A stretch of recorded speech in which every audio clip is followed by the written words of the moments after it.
Well, good morning, oh be joyful. For those of you who are maybe watching this from outside the valley, just so you know, it's been a crazy 24 hours. I'm recording this here at my house, and we got about 8 inches of wet, heavy snow overnight and yesterday, and it's still snowing today. School is canceled, second time in like 40 years, so things are weird here. It's quite the introduction to fall. But we're going to pick up where we've been for the last couple of days, looking at some of the implications of God's name being I am. And if you remember, we were looking at the story of Moses and the burning bush, a familiar story to many. And Moses asks, when he goes to free the people of Israel, he says, "Who shall I say sent me?" And God says to him, "Tell them I am the I am sent me." Or he says, "I am the I am." And then he says, "Tell them that I am has sent you."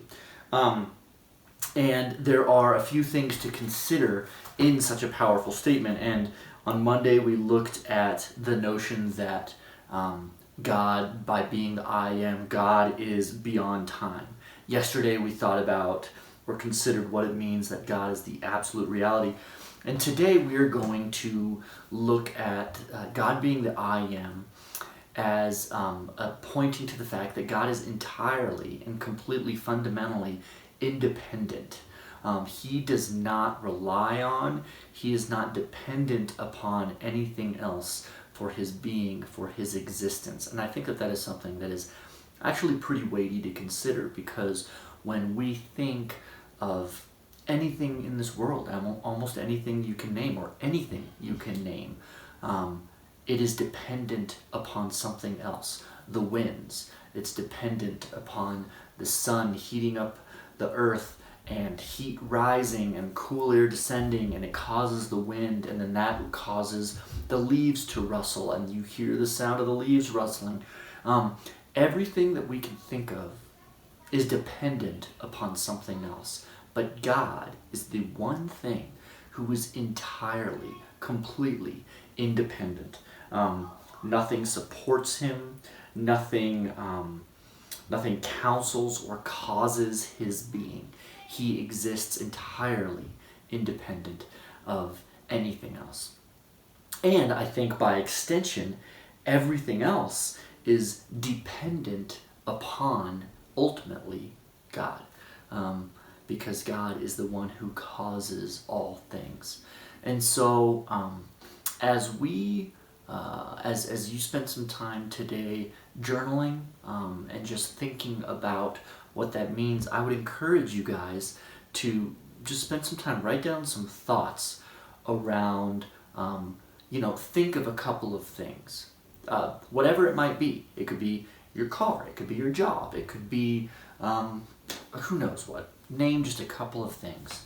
And then write down all the things that is dependent upon. All the things that have to line up for that thing to exist. I'm trying to think of an example. I'm looking out my window right now and I see an aspen tree in my yard.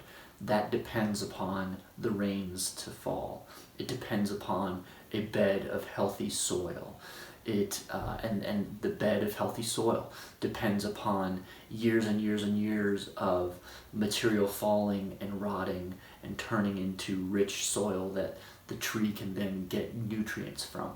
The rain that is required for that tree to exist requires the entire water cycle to exist. And so it is dependent upon a lot of things to exist. So come up with a couple of things and just write down all those things that it is dependent, that item is dependent upon. And then secondly, I would encourage you guys, write down what it means to you that God is completely independent. What are the implications of that? How does that play out in your life? How does that play out in this world? And then we will pick things back up tomorrow with a look at the notion of God being constant. And so I would encourage you guys to join me for that. I hope you all are well. If you're here in the valley, stay warm, stay safe, avoid those roads. and we'll see you next time. Bye.